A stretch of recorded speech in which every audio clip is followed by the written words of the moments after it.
Slovenská pošta sa bez zásadných zmien môže dostať do existenčných problémov, uviedol to Najvyšší kontrolný úrad. Pošta tvrdí, že už spustila vlastnú transformáciu. Podľa zistení Najvyššieho kontrolného úradu skončila Slovenská pošta minulý rok so stratou takmer 66,5 milióna eur, čo je už takmer tretina jej základného imania. Podnik mal navyše 4 nesplatené úvery za viac ako 51 miliónov eur. Slovenská pošta potrebuje zásadný ozdravný proces. Podľa NKÚ sú preto potrebné zásadné zmeny v súčinnosti so štátom.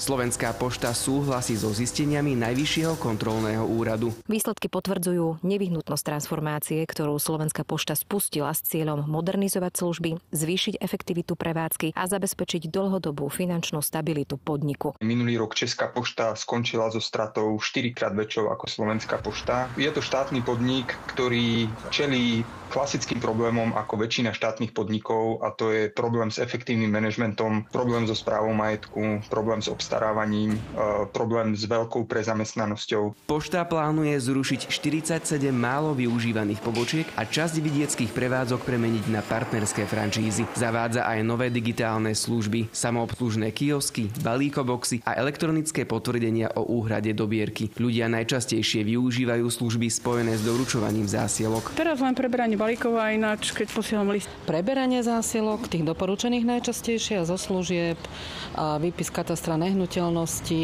z obchodného registra. Mám založené konto na e-pošte, ešte balíkobox využívam. Slovenská pošta chce do 3 rokov ukončiť transformáciu a dosiahnuť ziskové hospodárenie. Investovať preto plánuje do digitalizácie a inovácií.